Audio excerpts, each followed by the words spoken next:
अस्सलाम वालेकुम व्यूअर्स, मैं हूं समीना पाशा। उम्मीद है आप लोग खैरियत से होंगे। सबसे पहले तो आज मैं आप सबका शुक्रिया अदा करना चाहती हूं उन तमाम लोगों का जिन्होंने चैनल को सब्सक्राइब कर लिया है और पसंद भी कर रहे हैं, फीडबैक भी दे रहे हैं। तो आप सबका तहे दिल से बहुत शुक्रिया।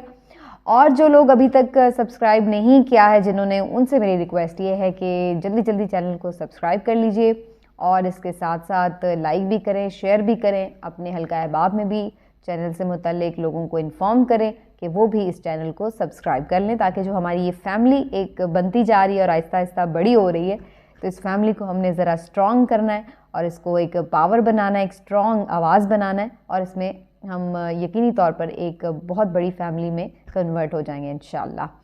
तो चलिए जनाब, अब ज़रा बात हो जाए कि आज की ये जो ख़ास तौर पर वीडियो मैं कर रही हूँ इसमें हम क्या डिस्कस करने वाले हैं। सूरत हाल कुछ यूँ है जनाब कि आपको मालूम है कि डेली मेल एक अखबार था जिसने 14 जुलाई 2019 को एक आर्टिकल छापा। डेविड रोज़ उनके वो सहाफ़ी हैं जिन्होंने ये आर्टिकल छापा इस अखबार के लिए। ये एक ऑनलाइन अखबार है बरतानिया का और इसमें शहबाज शरीफ साहब की करप्शन के हवाले से एलिगेशंस थे, सीरियस किस्म के एलिगेशंस, क्योंकि इस अखबार ने ये दावा किया था इस आर्टिकल के तवसुत से कि जनाब शहबाज शरीफ साहब को ज़लज़ला ज़दगान की मद में जो इमदाद दी गई, उन्होंने वो इमदाद मुबैना तौर पर खुर्द बुर्द की, करप्शन की, उस पर मनी लॉन्ड्रिंग हुई। वो जो इमदाद थी उसको पहले तो पाकिस्तान में और फिर पाकिस्तान से वापस बरतानिया में उनके अपने पर्सनल और शरीफ फैमिली के जो अकाउंट्स थे उसमें ट्रांसफ़र किया गया और ये सारा जो था मामला ये एक बहुत बड़े स्कैंडल की सूरत में सामने आया। तो ये उनके इल्ज़ामात थे और उनका ये कहना था कि उनके पास तमाम तर इल्ज़ामात और सबूत और एविडेंसेस, डॉक्यूमेंट्स इससे मुतालिक जो हैं वो मौजूद हैं। ये जब इल्ज़ाम सामने आया तो यकीनी तौर पर ये PMLN और शहबाज शरीफ साहब के लिए बड़ी सुबकी का बायस था और PTI ने इसके ऊपर ऑफ कोर्स जो कि वो करना भी था उन्होंने इसके ऊपर बहुत ज़्यादा शोर भी मचाया और बहुत ज़्यादा जो है तनकीद का निशाना बनाया शहबाज शरीफ साहब को। शहबाज शरीफ साहब के लिए अब ये ज़ाहिर इज़्ज़त बेइज़्ज़ती का मामला बन गया, तो उन्होंने कहा कि जनाब मैं अब इसके ऊपर हद तक इज़्ज़त का दावा करूँगा, ये बेबुनियाद इल्ज़ामात लगाकर मेरी शोहरत को नुकसान पहुँचाया गया है, क्योंकि उन्होंने तो कभी आपको मालूम है एक ढेले की करप्शन नहीं की।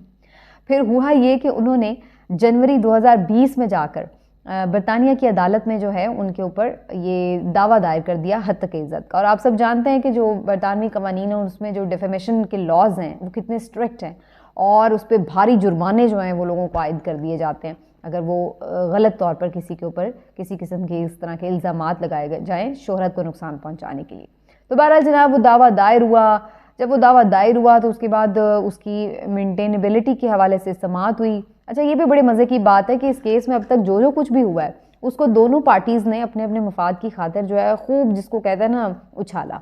अभी सिर्फ मेंटेनेबिलिटी के हवाले से फ़ैसला आया था कि जनाब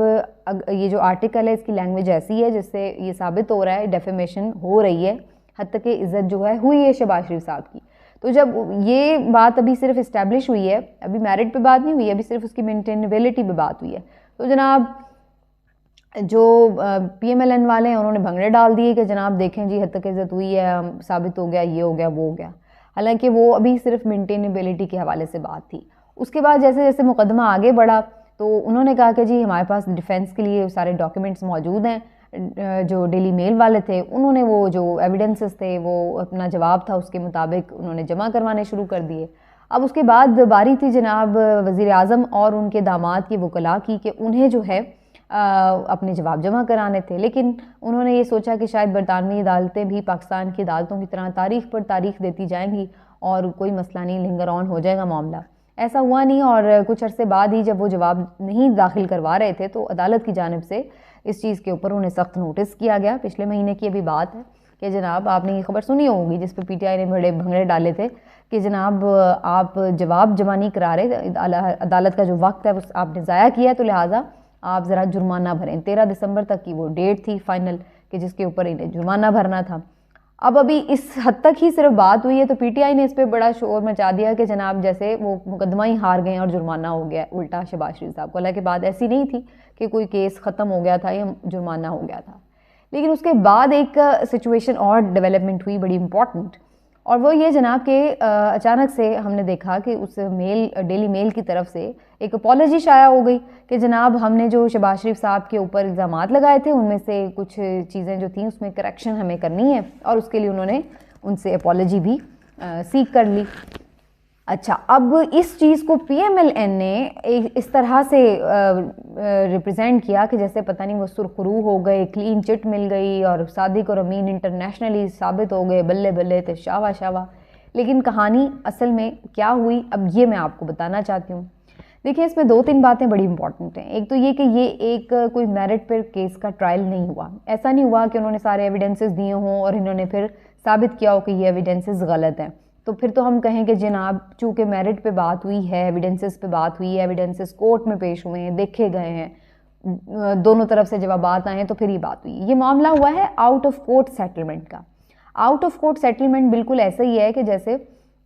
आप ये देख लें कि जनाब अगर आपको लग रहा है कि यार मैं इसमें नहीं जवाब जमा करवा पा रहा या मेरे लिए इसको परसू करना मुश्किल है, तो आप दूसरी पार्टी को कहते हैं कि चलो यार आओ आपस में बैठ के मामला तय कर लें, क्या कोर्ट में जाके इसको जो है वो मामला को लिंगर ऑन किया जाए। तो ये एक बाहरी बैठे बिठाए मुकमुका है, इसमें कभी इम्कान इस बात का है, मुझे इस पर कोई सोर्स की खबर नहीं है, लेकिन मेरा अंदाज़ा है कि ये हो सकता है कि इसमें कुछ दे दिला के भी कोशिश की गई हो कि अखबार को इस हवाले से खामोश करवा दिया जाए, या उससे कोई ऐसी सेटलमेंट इस तरह से की गई हो कि अदालती मामले से जान छुड़ा ली जाए। तो ये कभी इस बात का इम्कान है कि शायद आने वाले दिनों में कोई ऐसी खबर भी आ जाए। लेकिन जहाँ तक अपॉलॉजी की बात है, उसको इन्होंने सही पॉलिटिकली यूज़ तो किया है, लेकिन क्या वो अपॉलॉजी वाकई एक अपॉलॉजी बनती है, इसके बारे में मैं आपको थोड़ा सा पढ़ के भी बता देती हूँ कि जो इन्होंने अपॉलॉजी लिखी है उसके मुताबिक वो कह रहे हैं कि जनाब we reported on an investigation by Pakistan's National Accountability Bureau into Mr. Sharif and suggested that the money under investigation included a not insubstantial sum of British public money that had been paid to the Punjab province। और उन्होंने कहा कि जनाब इसमें जो national accountability bureau था उसकी जानिब से हमने जो इसमें कहा था कि वो एक्यूज़ हैं, तो ये बात उसमें ठीक नहीं थी। यानी अगर मैं इसको आम और सादा अल्फाज में आपको बयान करूँ तो ये कुछ ऐसे है कि जैसे आप यूँ समझ लें कि मैं कहूँ कि जी एक मैं इल्ज़ामात आयद करी हूँ किसी बंदे पे कि भाई इसने चोरी भी की, इसने डाका भी डाला, इसने जो है वो क्या कहते हैं उसने किसी को थप्पड़ भी मारा, उसने कार्य सरकार में मुदाखलत भी की, और इसके अलावा उसने जो है वो बहुत सारे मामलात के ऊपर किए, और उसके ऊपर FBR ने एक टैक्स चोरी का जो है वो इल्ज़ाम भी आयद कर रखा है। तो अगर ये सारी बातें मैं डाल दूँ और उसके बाद मैं किसी आगे चल के किसी बात में मैं ये बात कह दूं कि जनाब इसमें सारी बातें ठीक थी, लेकिन जो मैंने FBR का मामला डाला था वो शायद उसमें थोड़ी बहुत चेंजेस आई हैं, वो शायद उस तरह से उसके ऊपर केस नहीं चल रहा, तो इसका मतलब ये नहीं कि बाकी इल्ज़ाम जो हैं वो ख़त्म हो जाते हैं। तो इसी हवाले से डेविड रोज़ ने जो है वो एक ट्वीट भी किया, और उस ट्वीट में उसने फिर क्या क्या बातें की वो मैं आपको बता देती हूँ। उसने कहा कि जी पाकिस्तानी मीडिया में इसके हवाले से बड़ी कन्फ्यूजन है, और एक सिर्फ जुज़ जो है उसके ऊपर माफ़ी मांगी गई है, पूरा आर्टिकल या बाकी जो इल्ज़ामात थे मनी लॉन्ड्रिंग वगैरह के उससे बिल्कुल भी क्लीन चिट नहीं कोई मिली है। तीसरी उसने ये बात की है कि इन्होंने कोई जवाब जमा नहीं कराया, हम आज भी अपने मौक़िफ़ पे खड़े हैं। और उसने एक और इम्पॉर्टेंट बात जो की है वो ये कि उसने कहा है कि अखबार ने शरीफ फैमिली को कोई रकम अदा नहीं की है। यानी अगर आपने डेफेमेशन का केस किया होता है तो अगर उसका फैसला कोर्ट ने दिया होता फिर तो ये होता ना, डेली मेल को तो जुर्माने करने पड़ जाते भारी भरकम किस्म के। शरीफ फैमिली में तो अकाउंट पहले ही भरे पड़े हैं खैर, लेकिन उसमें तो जगह ना रहती, इतने जुर्माने भरने पड़ते हैं डेफेमेशन लॉज के वहाँ पर। तो भाई उसने तो वाजे कहे तो कोई जुर्माना तो कोई भरा ही नहीं उन्होंने, तो इसका मतलब तो यही है कि कोर्ट ने तो कोई नहीं ऐसा डिसीजन दिया। इसका मतलब तो यही कि आपने आउट ऑफ कोर्ट सेटलमेंट की है। और उसने कहा है कि जनाब जो क्लेम है शरीफ फैमिली ने वो basically out of court he settle किया है। तो ये सारी जो उसने बात है डेविड रोज़ ने बाद में ट्वीट में की, जिससे फिर ये सारी कहानी खुली कि बेसिकली ये हुआ क्या इस केस में और इसको किस तरीके से एक्सप्लॉइट करने की पॉलिटिकली जो है वो कोशिश की गई है। तो ये जो डेविड